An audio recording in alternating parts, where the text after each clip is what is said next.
आज कौन दिन है बेटा? कौन दिन? संडे। हाँ संडे।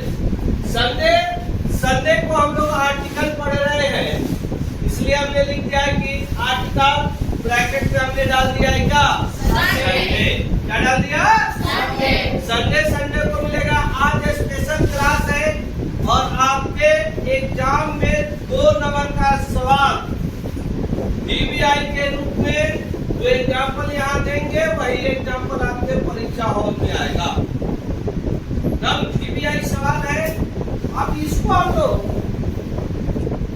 बाई नेचर और बाई प्रोनाउंसिएशन के माध्यम से पढ़ने चल रहे हैं। सिंगल कंटेबल नाउन और एब्रेविएशन।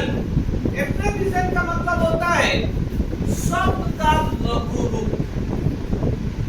शब्द का लघु रूप जो हम लोग शॉर्ट में लिखते हैं। इसमें लिखते हैं शॉर्ट में। It started with consonant। यह किससे शुरू हो? कंसोनेंट से। किससे शुरू हो? कंसोनेंट से। And its pronunciation is vowel. प्रारंभ हो कंसोनेंट से और जब इसका उच्चारण करे तो वोवेल होना चाहिए। इसको हम लोग एबीसीडी के माध्यम से वोवेल और कंसोनेंट को क्या कर लेंगे? छांट लेंगे। बाई प्रोनाउंसिएशन ये वोवेल 2 प्रकार से होता है, जिसमें हम लोग एक बाई नेचर के माध्यम से जानते हैं तो यह 5 होते हैं, और बाई प्रोनाउंसिएशन मतलब उच्चारण के माध्यम से जानते हैं तो यह 13 होता है। तो इसमें 13 वोवेल होते हैं, 13 कंसोनेंट होते हैं। जो हिंदी अल्फाबेटिकल अगर हम देखें तो वोवेल क्या है? तो अ आ हर्षई दीर्घई हर्षौ दीर्घौ ए ऐ ओ औ अ। और इससे ऊपर हुआ है आकार, हर्षिकार, दीर्घिकार, हर्षुकार, दीर्घुकार, एकार, ऐकार। तो ये मात्रा भी इन्हीं से ही के माध्यम बनती है। इसका उच्चारण क्या है? ऐसा बोलत लगा के कर लेंगे। अब यहाँ देखिए ए। अब ए का उच्चारण क्या हो रहा है हिंदी के माध्यम से? ए। तो ये क्या है बेटा? वोवेल। ये क्या हो गया? वोवेल। अब यहाँ देखिए ई क्या है? या ए। इसका पहला लेटर क्या है? ए। ए क्या है? वोवेल। तो ऐसे ही हम लोग क्या करेंगे? एच। क्या हो गया? वोवेल। आई। यह क्या हो गया? वोवेल। यहाँ देखिए एल। एल क्या हो गया? तो ऐसे हम इसको क्या करेंगे? पिकअप कर लेंगे कि कौन वोवेल है कौन कंसोनेंट है। अब यहाँ पर एग्जाम्पल के माध्यम से यह बातें आपकी स्पष्ट हो जाएगी। जैसे कि I N N M A. M A का मतलब होता है मास्टर ऑफ आर्ट्स। क्या होता है? यह एब्रेविएशन है बेटा। कौन है? एब्रेविएशन। और एम क्या है? एम क्या है? तो एम जो है वह कंसोनेंट है, लेकिन जब इसका उच्चारण हम कर रहे हैं तो इसका उच्चारण क्या हो रहा है? ए। यानी पहला लेटर इसका ए हो रहा है। तो ए क्या है? वोवेल। ये क्या हो गया? वोवेल। इसलिए इसके पहले हम क्या लेंगे? एन। एन आर्टिकल का प्रयोग करेंगे। और यह आपका सवाल डीबीआई का डीबीआई सवाल जो एग्जाम में अवश्य ही पूछा जाएगा। 1 नंबर का सवाल। ठीक है? इसमें कहीं आप सभी को दिक्कत? बोलिए।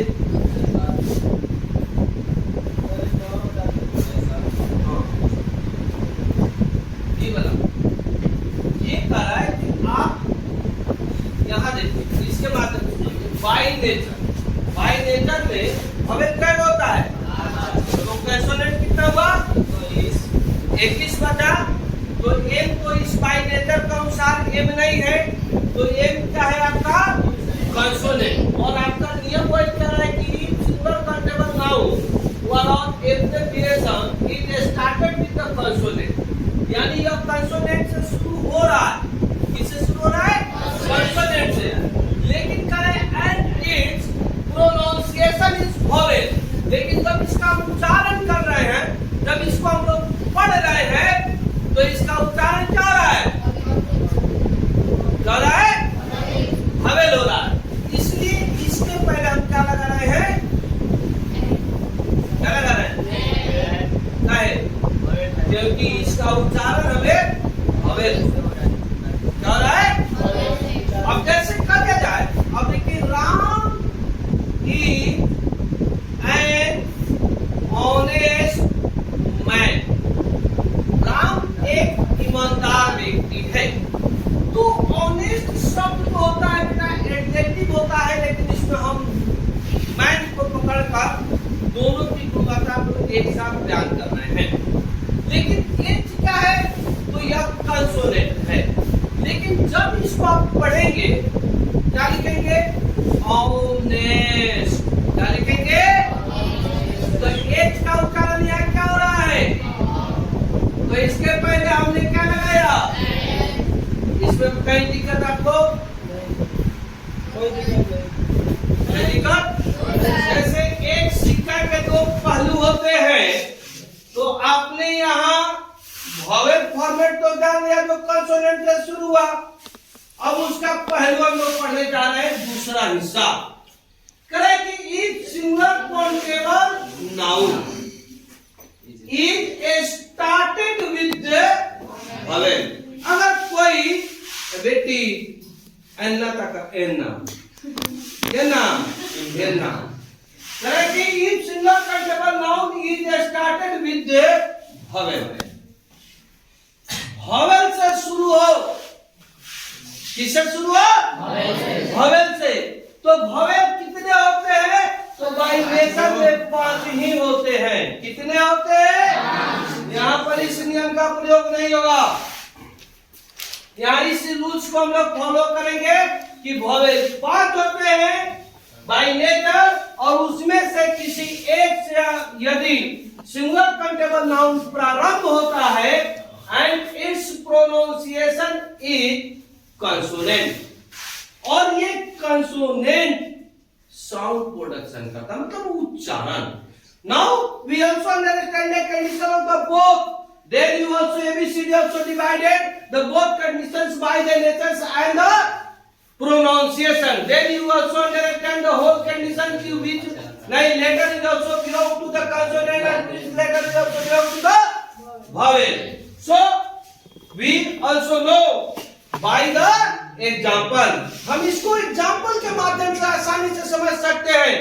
तो कह रहा है कि it's pronunciation is consonant, vowel से शुरू हो और उसका उच्चारण क्या होना चाहिए? कॉन्सोनेंट। क्या होना चाहिए? कॉन्सोनेंट। तब कह रहा है कि a is used before it. It मतलब सिंगल काउंटेबल नाउन। जैसे कहा जाएगा कि this is a useful book. अब यहां देखिए, डोंट राइट, यहां देखिए यूजफुल, कौन फूल? यूजफुल। और बड़का वाला फूल ना, छोटा वाला नीतीश कुमार का बंदे कर दे बा, लेकिन डिलीवरी घरे घरे हो जाता। 200 के माल 900 है कि नहीं? यहाँ ध्यान दीजिए बेटा, यूजफुल जाने नहीं जाता आप लोग को। यहाँ देखिए, फिर बोल रहे क्या जरूरी है बोलना?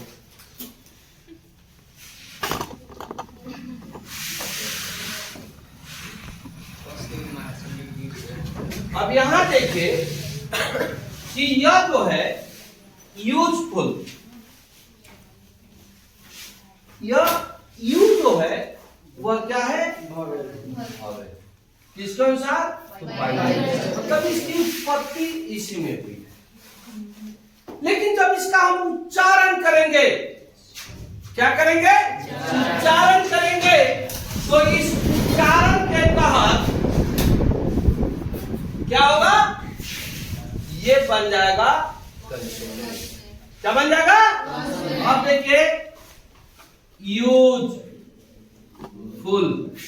तो यूजफुल में पहला लेटर आपका ये वोवेल है, लेकिन इसका साउंड प्रोडक्शन क्या हो रहा है? क्या हो रहा है? या। तो यह क्या है बेटा? तो इसके पहले हम क्या लगाएंगे? कहीं दिक्कत? कहीं दिक्कत?